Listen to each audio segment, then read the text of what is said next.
Hello and welcome to the Today's Homeowner Weekly podcast. We're here to help you with the challenges we all face as homeowners. I'm Danny Lipford. And I'm Joe Truini. And each week, Danny and I are here on the podcast to answer any and all home improvement questions. And we want to hear from you.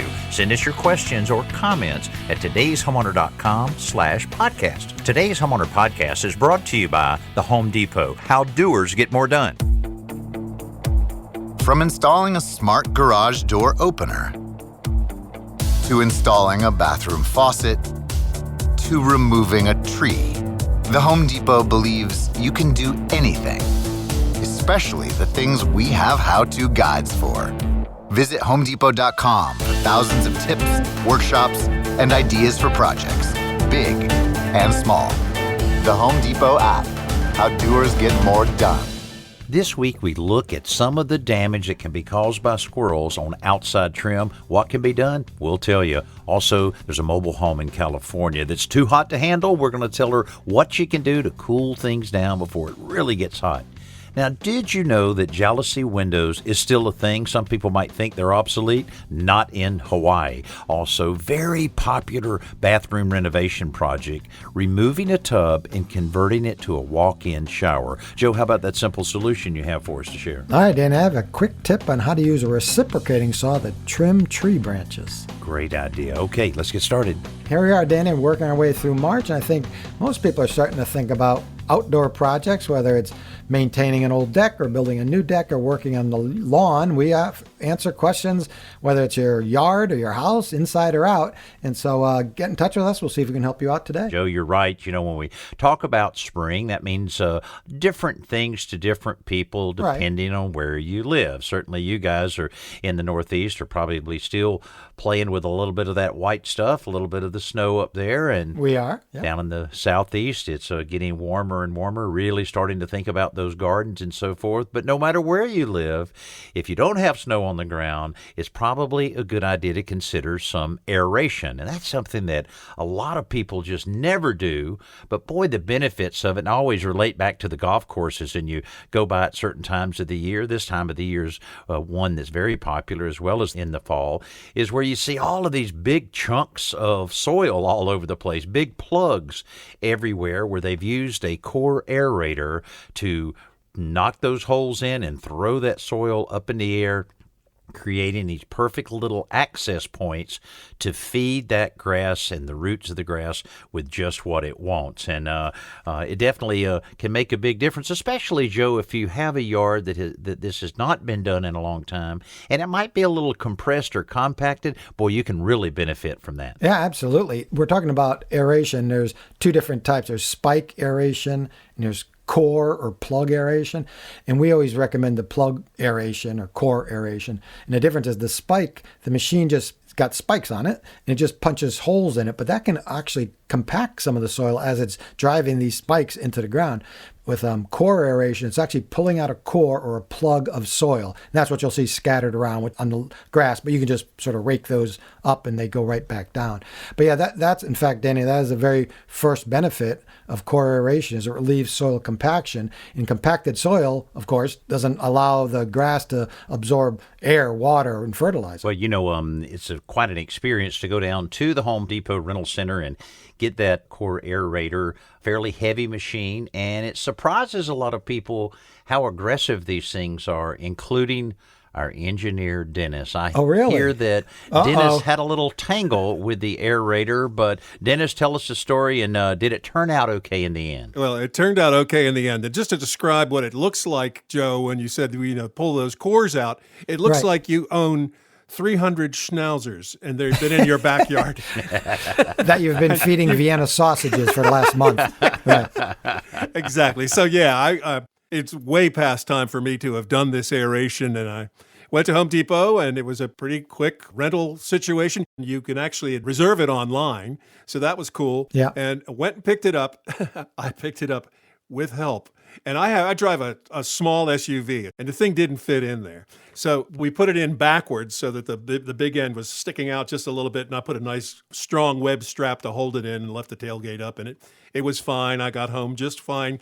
Getting it out of the car, I just created a ramp, rolled the thing down. I'm thinking I'm pretty cool. I'm going to just pull this right over to the spot in the backyard and just get going, And Right. the guy at Home Depot had already started it up for me and showed me it was ready to go. It was primed and ready.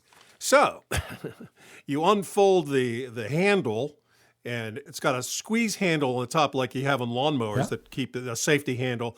But this one's actually the drive mechanism. So I got that, and then I realized you have to pull up another thing that actually puts those prongs that will pull the plugs out down onto the ground. So Mr. Brilliant here didn't read any directions. Of course. I start the thing up. I just quick pull, easy to pull. I grab that handle on the top, and it drags me 18 feet like Goofy in a cartoon. I mean, I'm down. The thing goes up and gets on a stump. It's sort of leaning over, but it's still running. So I grabbed it again. You're not going to get the best of me. And I did it again, dragged another 10 feet, fell down. Knees are all scuffed up. I got cuts all over my hands, little cuts everywhere. I'm aching. I'm thinking, uh-oh, this may be the last thing you do in life. So, but then I looked over at the throttle, and it's got two settings. Rabbit and turtle.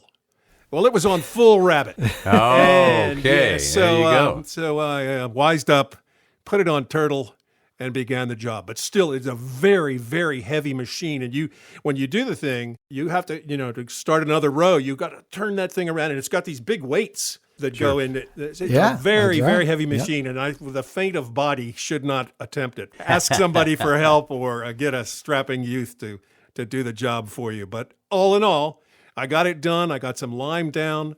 I got some bonus S in the ground.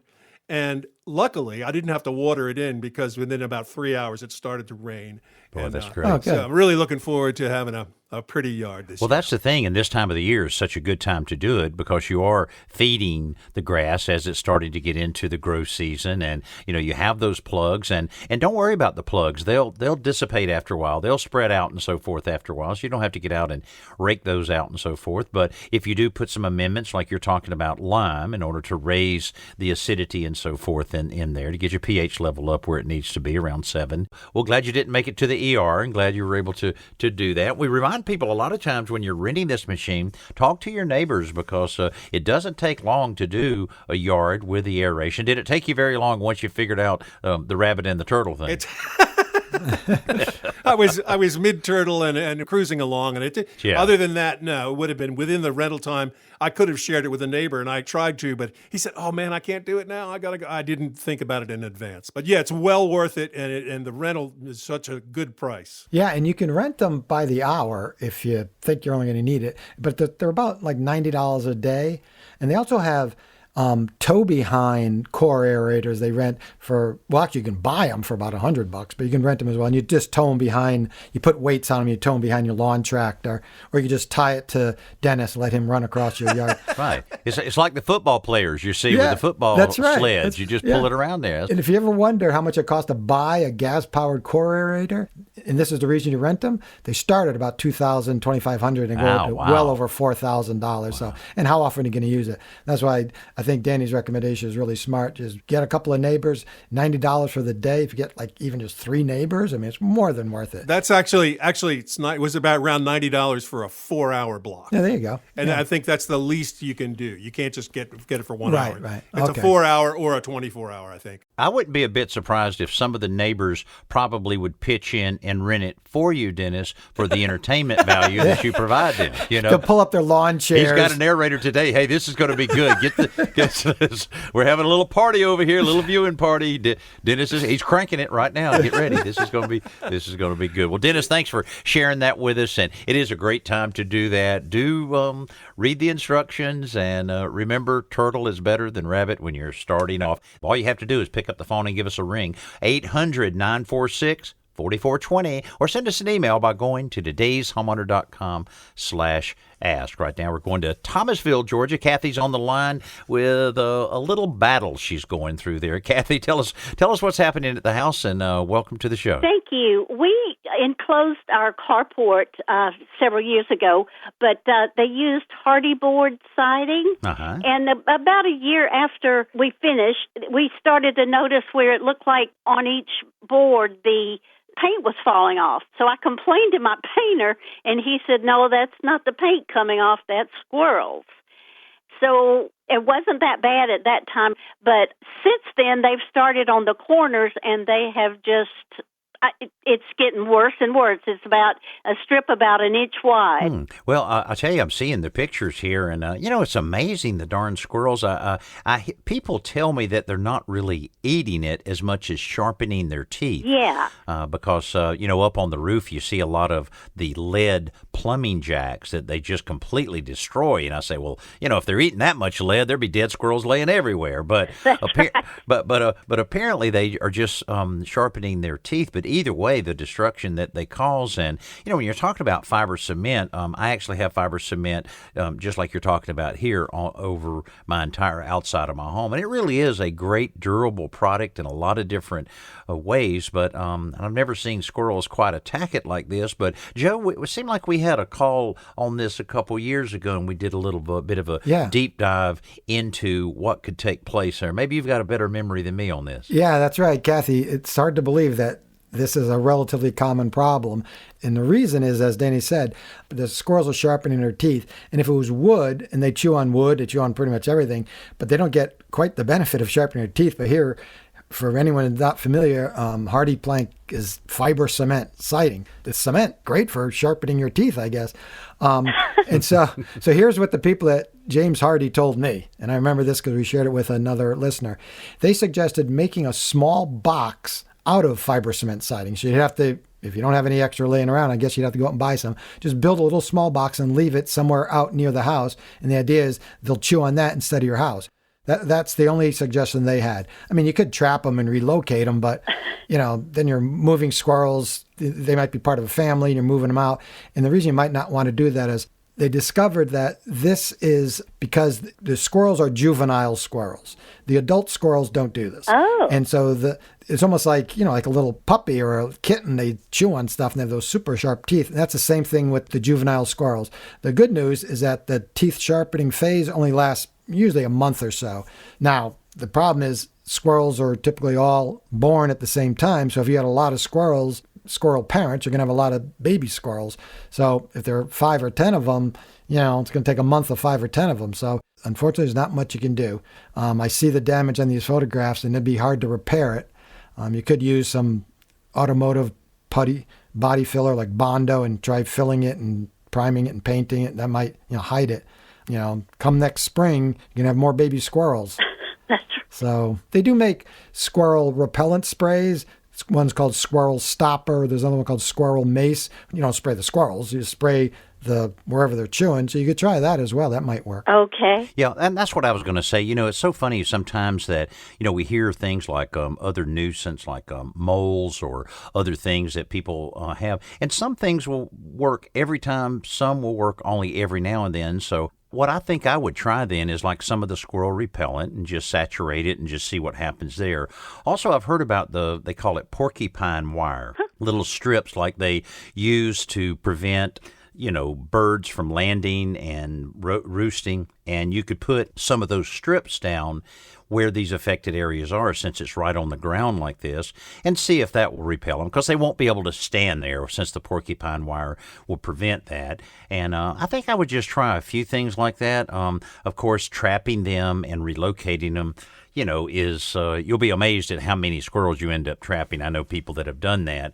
So I would just try some of the repellent, some of the porcupine wire, and see if that doesn't take care of the juvenile squirrels like Joe was talking about. And maybe that's all that'll be needed in order to relieve that. And as Joe said, that automobile repair Bondo works really well to fill out those little corners. Your painter will be well familiar with that and be able to help you out on that once you tame those squirrels. Okay. Will it need any kind of a primer since it's down to the bare white part? Not really. Not at all. It actually probably would be better without it in this case, because what bit of porous nature that you have in the fiber cement will hold the repair Bondo or epoxy compound in very, very well. Then a little bit of sanding and then the touch-up paint, and it's completely ready to go. Okay. Hey, Danny, if she uses that porcupine wire, though, won't you just have a lot of porcupines hanging around the house at that point? It's oh, hope not. Well, actually, you can use a real porcupine and just tie him off to the tree. You just tie him could do to the that. house. Yeah, the porcupines.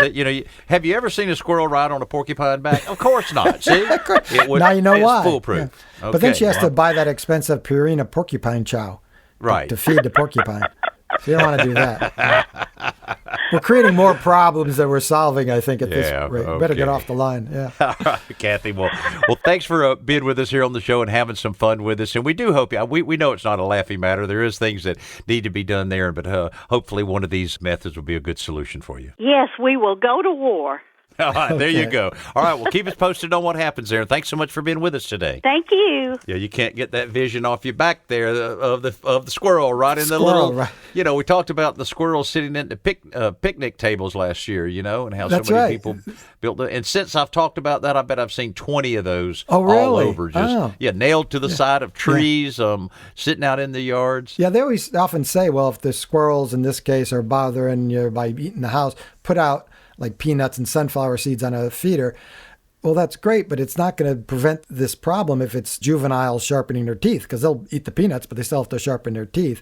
So if you ever use traps, the trick is to wire the door open and put in the bait for 2 or 3 days so the animals get used to coming in and out and they get comfortable with it, and then release it so that it'll trap them. Yeah. Because if you just leave it, sometimes they're a little wary of going into a metal cage. Well, that's amazing with and I don't know what causes one, squirrels or other rodents to attack one particular house over the other.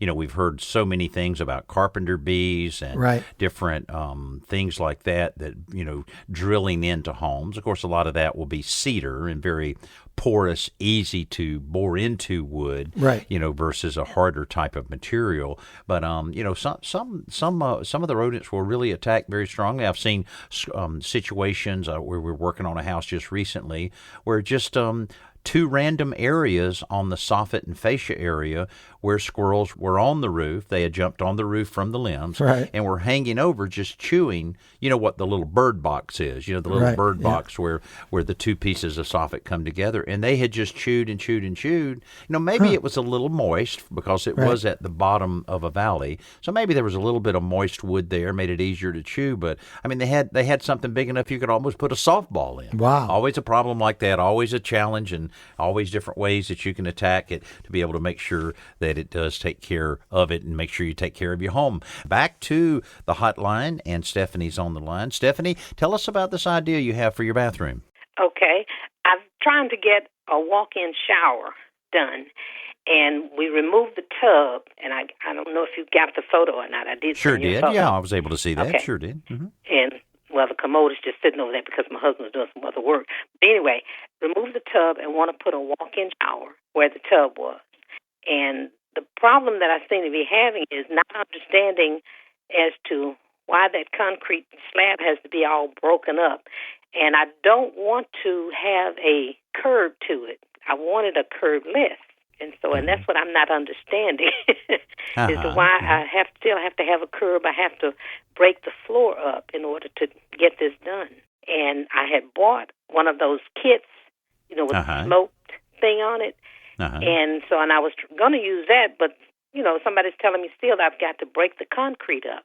It's by Alano, and it's just like a styrofoam piece that starts at about maybe 1 1/4 inch or 2 inches or something, and then it just slopes and narrows on down. Yeah, that's something we've talked about before, Joe. What do you think on this for Stephanie? Yeah, Stephanie, what you have is a shower kit. It's not a molded shower pan. You have, so this is you're going to tile over this, or someone's going to tile over it. This company, Alino, I think it's pronounced, or Alino. It's a relatively new company out of Toronto that has some really great shower products, and that's exactly right. It's a polystyrene tray, usually comes in pieces. You probably got the 60-inch tray because it's probably a 5-foot tub, a 60-inch tub, right? Yeah, it's slope, and it's got the slope built into it from usually I think it's from 1 3/4 inch down to ½ inch. The ½ inch is where the drain will be. In your case, you're going to use, since this is a concrete slab, it'd be almost impossible. It'd be really difficult to move the position of the drain. So you're going to keep the existing drain. So you should have gotten the pan or the kit so that it's going to drain at the end. You can either have it drain on the side wall, on the end wall, in the center, or even off center, but you want to have it drain at the end because that's where the tub drain was. Exactly. Right. So that's not an issue. So this would drain. And what I would install, they also carry a line of linear drains. Are you familiar with what that is? A linear drain? That's what I got. Oh, wow. You're way ahead of me, Stephanie. This is great. Like I said, I know what I want, Right. But it just seems like stuff keep coming in and they're saying, no, you can't do this, you got to do this, and so Yeah, no. that's why I'm not understanding. Right. Well, these polystyrene kits are designed with that slope specifically so you don't have to create that slope in the floor. Because even So in I don't have to tear the cement up. No, not at all. Not at all. In fact, I would contact Alino. If you went online, I'm sure they have an 800 number that you can call them, explain what the situation is. And the only thing I'm not clear is how you would create the curbless, but they would be able to tell you that part. But they'd instruct you on how to install the polystyrene, and then, with the linear drain. And basically it is a pretty simple system. And they're not the only manufacturer, by the way. This type of system with polystyrene's been out I first saw it maybe 20 years ago. So it's really perfected. And it typically has a waterproof membrane that comes ready for tiling. That membrane's on there. It looks like just cloth or paper, but that's specifically designed for bonding mortar to it. So it's a pretty well-engineered product. So now tell me this, though, and I know you said, contact them, but like I said, I have tiling on the floor right now, and like I say, I wanted absolutely no curb, but if I have to have a curb, do I have to have one that's like 3 and 4 inches tall? No, you could make it as tall as you want. Okay. Yeah, like Danny mentioned, most curbless, there's usually something, they're a little threshold, just like going from one room to the other. So it could be as high or as low as you want. It could be anywhere from a half inch to, a standard curb, which is usually 2 to 3 2x4s high. So whatever that is, 3 to 4 and a half inches. And I did have a person that they say they know how to install walk-in showers, Right. And he looked at it and I showed him, the Lino kit that I have, and he says, well, you still got to have to break up some around where the drain is, and I'm thinking, why? Because it says, it slopes down, right. And I've got, everything that I need. Right. Well, you might not have to break up the whole floor to create the slope, but you may have to chip up some concrete just where the drain is so that the new linear drain will fit in. Maybe the hole around it's not wide enough or something like that. But that's easy next to everything else you're doing. Okay. And another thing, as you said, that the Alino has the membrane on there, the waterproof membrane. Right. And I was just wondering, on the concrete slab that I have, do I need to buy that other rubber membrane to put on there? This is your only chance to do that. So I absolutely would. I would put the waterproofing membrane, which is the liquid rubber stuff. I think Red Guard is one that you can easily find. And I would roll that on every surface. But I'm saying put it on the concrete slab? Yes, you put it everywhere. Okay, and then do I need to put it on top of the Alino thing as well? Yeah, you could. Yeah, absolutely. Yep. Okay. Yep. Because you can tile right over that. Too, Yeah. And the reason you might want to put it underneath it, I mean, if water is getting through there, that's an issue. But you don't want moisture coming up underneath it either. Okay. But I don't, because I know Odie makes a rubber slab, a rubber membrane, and I was wondering, do I need that or just the liquid stuff, We could use either one. Either one, okay. Well, Joe, I'm not sure about you, Joe, but I'm not sure Stephanie needs anybody to help her there. She has figured this thing out. I'm really impressed with I'm acting like I've never even heard this stuff. This is great. I have watched your show, and I've watched all the home shows and everything, and I've done research online and everything, trying to figure out what I need, And like I said, I've gone out and I've bought these things, so that when I get somebody to actually do it, okay, I got everything you need. Right. Well, I think you're way ahead of the game and right on the verge of getting it taken care of. I'm so glad we had you on the show today, Stephanie, and certainly wish you the absolute best of luck on getting that shower in that bathroom. Well, I appreciate you all calling me because, like I say, you give me reassurance that it's possible and that it can be done the way that I've, envisioned it in my mind. Absolutely. You're on the right track, and thanks so much for being with us, and I hope you have a great weekend. All right. Thank you, and you too. The sound of you doing is music to our ears. Order on the Home Depot app and get convenient delivery, so you don't have to stop doing when you need something. The Home Depot app. How doers get more done. Add beauty and excellent foot traffic to all types of slippery surfaces around your home with the TrackSafe system from Deitch Coatings. Start with the new TrackSafe Color Coat in one of 5 colors. Pre-mixed and ready to install on steps, walkways, patios, and pool decks, even garage and workshop floors. Then finish with clear coats of TrackSafe Anti-Slip Sealer to add slip-resistant safety. Plan your next project and order online today at the Home Depot or at DeitchCoatings.com.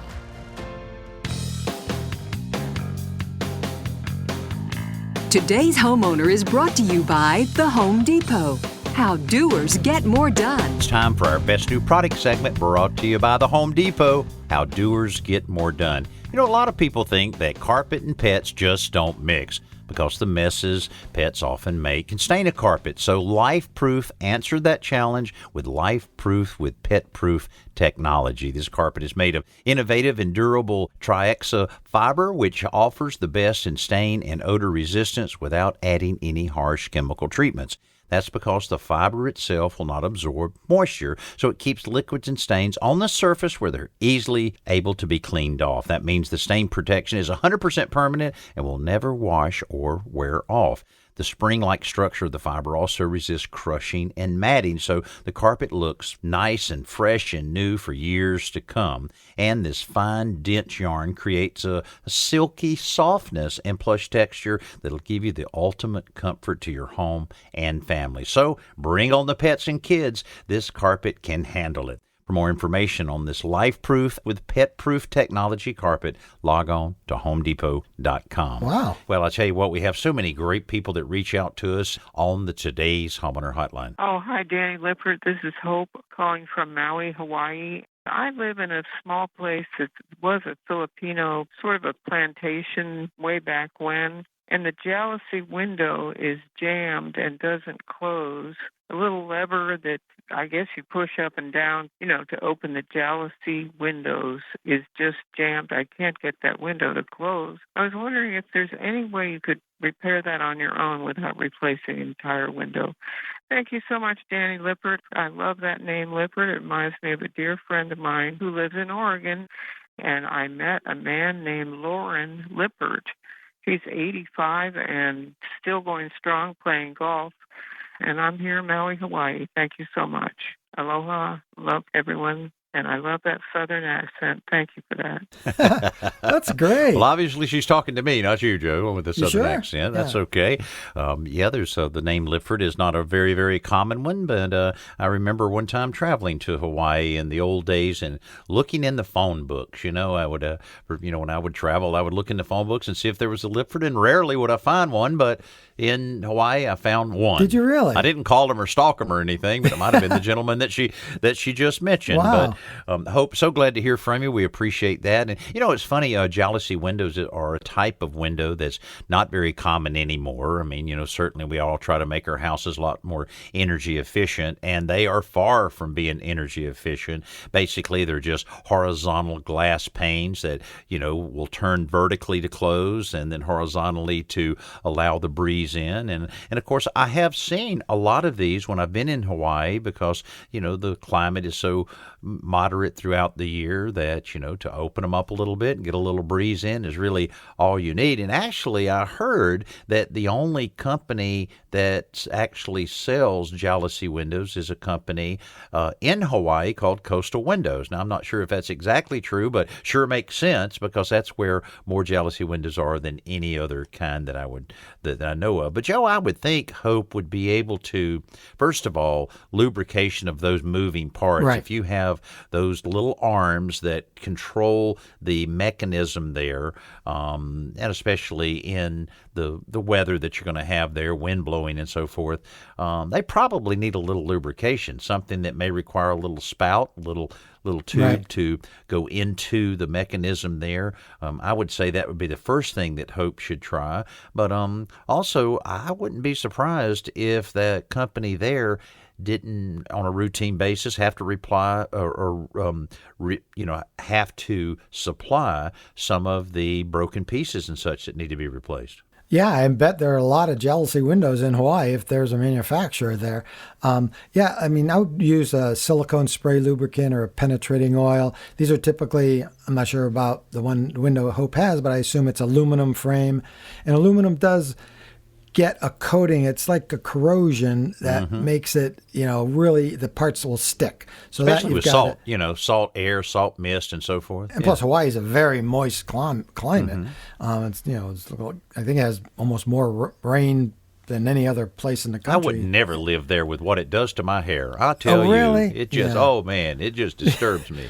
Yeah, I'm sure that's the reason you don't live in Hawaii. But anyway, yeah, I think if Hope tried a little silicone, now this is assuming it's not broken. If it's broken, then yeah, she's going to have to call, what is it called, Coastal Windows, to see if they might have a part to replace it. But I would try lubricating it first. Yeah, as many windows, Jalousie windows they have around there, I'm sure they would be able to find something there. Hope, thanks for those nice, kind words and so forth, and I hope you're able to hear this message and hope we can help you in the future. And I really hope we can drop by and visit Hope. Or that other man named Lipford. Yeah, and hang out, play golf and everything. So here we go. Mary Jane's on the line right now. Mary Jane, we want to help you with this problem. Welcome to the show, and tell us what's going on there. Hi, Danny and Joe. I've learned so much from your show. I just knew you would have an answer for me.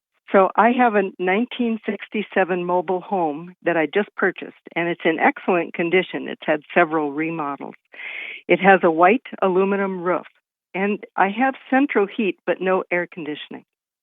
So I'm wondering if the sun-reflecting paint that I've seen for sale at Home Depot and around, painted onto my roof, would help make it significantly cooler in here. Well, since it's already white, and I don't know a lot about the heat-reflecting paint, but I know enough to say that it's only going to make a difference of a degree or two. Joe, I'd like to hear your input if you know more about it and so forth. But I've always heard that it doesn't make that much of a difference. And when you're talking about a living space that may be, let's say, 10 to 15 degrees warmer than you want, I don't believe it'll make much of a difference. Joe, what is your thoughts on that? Yeah, Mary Jane, does it reflect heat? Yes. How much of it, and will it make a difference? It's hard for anybody, including manufacturers, to say because, if you're in Arizona, it's different than if you're in Minnesota. So, but I can tell you, they're known as cool roof coatings. If you ever Googled it or want to know, they're typically called cool roof coatings. And there are two different types. There's one that's a aluminum, I think it's called aluminized asphalt coating. And then there's one called elastomeric coating. The aluminized is the most common type, but it's not as efficient as the elastomeric. They say that the aluminized reflects about 60% of the sun's rays, and that is reduced if the roof gets covered with dust or dirt, of course. The elastomeric coating, it's a bright white latex product that reflects up to 85% of the sun's rays. And so that's much more, and I suspect it's probably more expensive, but that would, if you're going to do a cool roof coating, I would do the elastomeric. And it's typically a 2-coat application, but it'll last 10 years. So now, if you're looking for other ways, the most common ways, and one of the very first things you might want to do is apply heat reflecting film to the glass, to the windows, the inside of the windows. I've already done that. Oh, good, because they can block 70 to 80% of the heat in the sun glare. Do you have awnings?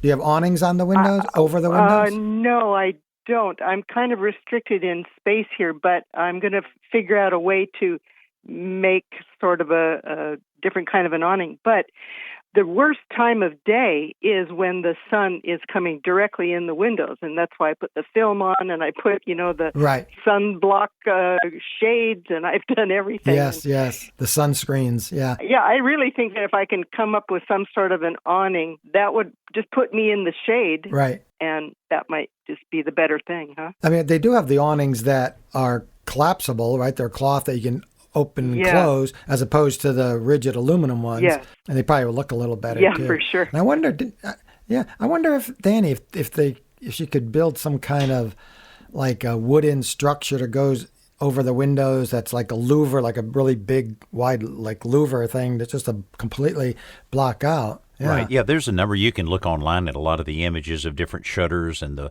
Bahama-style shutters and things like that would be good. But, the other thing, and a very popular solution to this is the mini split air conditioning systems that are very easy to install. They're not like the central systems and so forth.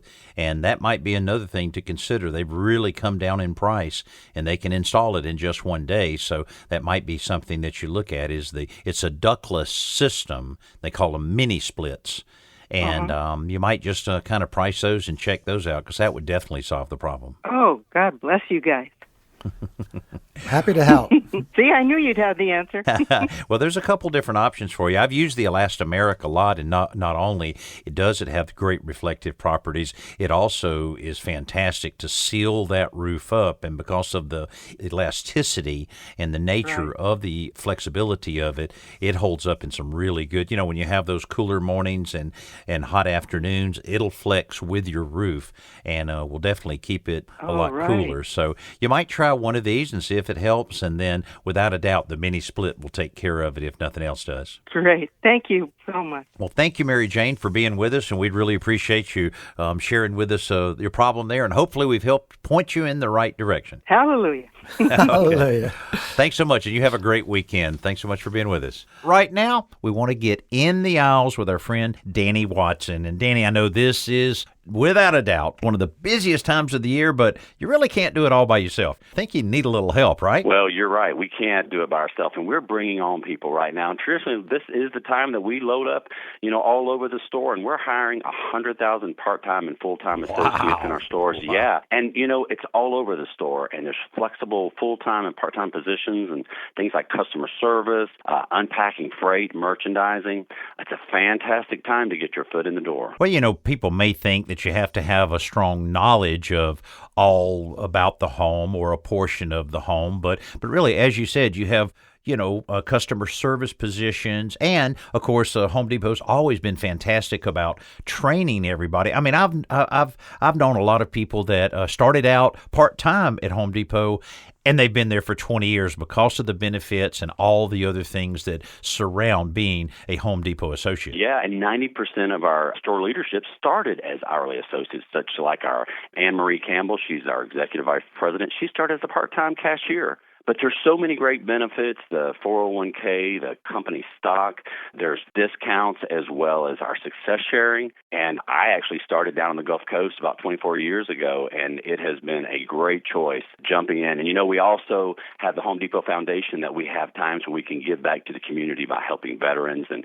rebuilding homes and such. And it's so rewarding. I just think this is a great time for folks to jump in, and we've got competitive pay as well. Well, I tell you what, the Home Depot Foundation is a phenomenal part of Home Depot. I've participated in it for the last 8 or 9 years, traveling and helping on different veterans projects that we've done. And it's a real deal. I mean, we've had 200 and 300 people there working side by side with associates, and they have a lot of these functions throughout the year. So definitely something there. We're talking about easy to apply. I think the way that you guys have streamlined that process is pretty impressive to be able to get your name on the list. It's very easy. And you'll have an offer within a day of applying for the job. Just go to careers.homedepot.com and sign up today. Well, this is a great subject that we're talking about here because, again, very flexible hours. You're able to work full-time, part-time. If you are, in the management part of your life, then certainly to be able to apply that to Home Depot is a great way to go. Danny, thanks so much for bringing this up to us today, and we look forward to talking to you again in the aisles there at Home Depot. Thanks, Danny. Well, that's really good news. If Home Depot is hiring, I think a lot of American companies are hiring, and there are a lot of people looking for work, so that might just be the perfect time too, Danny, because maybe prices are coming down of lumber, and got the outdoor building season coming. I think a lot of DIYers and contractors are going to be able to start on those outdoor projects, especially decks and patios and additions. The price of lumber had been so high for so long. We were waiting for the summer. Maybe now's the time. Get more workers in there and get more lumber sold out. Busy time for them. Now it's time for our podcast question of the week. This comes from Keith in North Carolina. Is it okay to install a powered turbine roof vent in the attic of a garage if the garage has a ridge vent? My garage gets really hot during the summer, and I'd like to keep it a little bit cooler. Thanks. Boy, we get that question a lot, Joe. We've got to figure out an invention how to keep garages cooler, because, you drive up into a garage during the summer. First of all, it's not heated and cooled, so it's already warmer than normal, and you have this hot car that you just drove 30 minutes and you drive in. It's going to heat it up like an oven. And, of course, we talk about, it depends on the structure of the house and so forth, but it really is fairly easy to install a wall-mounted exhaust fan. Right. And, you generally would have 2x4 walls, or even if you have 2x6 walls, doesn't matter.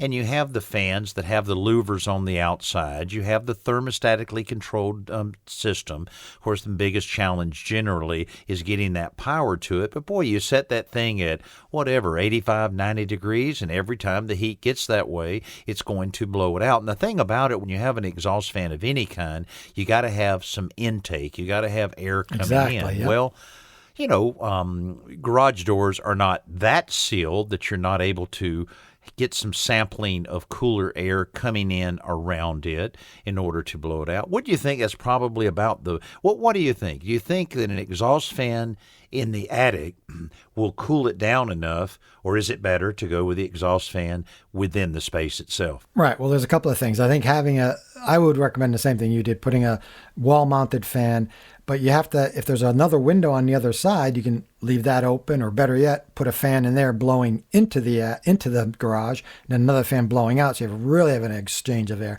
But we typically don't recommend combining an attic-powered vent fan on the roof with a home, or in this case, possibly a garage, that has a ridge vent, because it could actually reverse the natural flow of the air. Instead of the air flowing out of the ridge vent, the turbine could be sucking air into the ridge vent, into the attic, making it hotter. And I've even heard of cases when it's been raining in this situation, it's drawing water in. Now you got water coming through the ridge vent. So yeah, you're upsetting the natural convection of having soffit vents and a ridge vent when you put a turbine vent on the roof, especially if it's close to the ridge, and it typically is, because that's where the heat travels to, right? So ordinarily, combining an attic-powered vent with any structure with a ridge vent is not recommended. Well, and when you talk about the function and the way the passive nature of air coming in and then, rising up and going through the ridge vent, it does make you need to be aware that you have enough proper intake, enough soffit vents in there. Yep. I see ridge venting all the time where there's no soffit vents in the overhang at all. So you need to make sure you have good air intake and it's not obstructed in any way to get it out to the ridge. That's what I was going to add. Absolutely. I've seen homes that have the proper amount of ridge vents, the proper number of soffit vents, and then to insulate the attic, they pack it full of insulation and they jam the insulation along the eave, and they're blocking the soffit vent. From outside, it looks normal, but from inside, it's got the insulation sitting on top of the soffit vents, so air can't go up. And the ridge vent's not doing its job because it's not getting any air. So that's another thing. Pull that in. If there is insulation, pull it back. Well, I still love the leaf blower tip. I know you.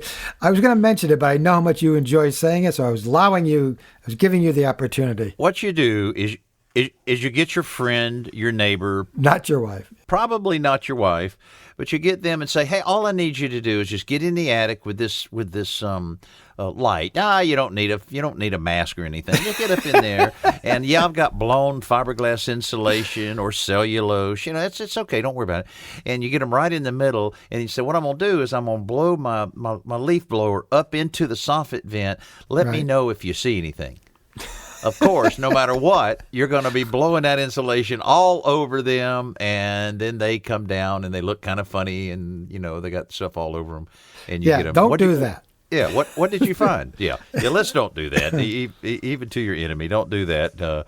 But you do want to make sure that flow from the soffit is going straight on out to the ridge vent. Hey, we appreciate, Keith, you sending that podcast question in. We'd love to get your question or comment. You can do so by going to todayshomeowner.com/ podcast. You know, I enjoy every aspect of our show, but I particularly like it during this time of the show when Joe shares with us yet another simple solution. Joe, start sharing with us, will you? Okay, Danny, thanks. Yeah, well, spring's upon us here, and, after a long winter, trees take quite a beating through the long winter, and sometimes you'll have broken branches and snapped limbs, so now's a good time to get out there and trim those tree branches. And one way a lot of homeowners trim it is with a reciprocating saw. They make cordless reciprocating saws that are really handy, and you can go out and trim those branches. But most people don't realize they actually make a pruning blade for your reciprocating saw. Because even the most coarse wood-cutting saw blade has so many teeth that it really, to cut a branch, especially if the tree's still alive, of course, the wood's kind of soft, it clogs up the teeth, and it doesn't cut very efficiently. But the pruning blade, very aggressive cutting blade, is about 9 inches long and only has 5 teeth per inch. So we're talking about this thing just rips right through branches. So next time you need to trim a branch and you want to use a reciprocating saw, go to Home Depot and look for a pruning blade. And the one I have is 9 inches long. I think they might come longer, but I found the 9-inch one is usually plenty long enough. And I'll tell you, this is a good time of the year to start thinking of some of that, getting rid of some of those dead branches. And you're right, those pruning blades really do work extremely well. It's just something about the density of limbs versus the density of lumber. Right. It's just good old technology making things a little bit better around the home. So another great simple solution, and you can see a lot more of them by going to todayshomeowner.com/simple solutions. Here's some of the ones that you can find there. What about a great simple solution for cleaning dried paint off of your hardwood floor? You look around that hardwood floor right now and see a few things. Well, Joe has a simple solution in order to clear that dried paint off of there. Also, if you have a little drywall work to do a little bit, how to easily smooth joint compound, or maybe how an easy way to do a little spring cleaning on those window blinds. And how about using muffing tins in your garden? How does that work, and how does that make things easier? You have to go to todayshomeowner.com/simple solutions and view over 500 of these wonderful simple solution pieces, and that can make a big, big difference in just how you maintain your home and making it just a little bit easier. Hey, thanks so much for being with us this week on the special Today's Homeowner podcast. Danny Lipford here, along with my buddy Joe Truini. We'll see you soon.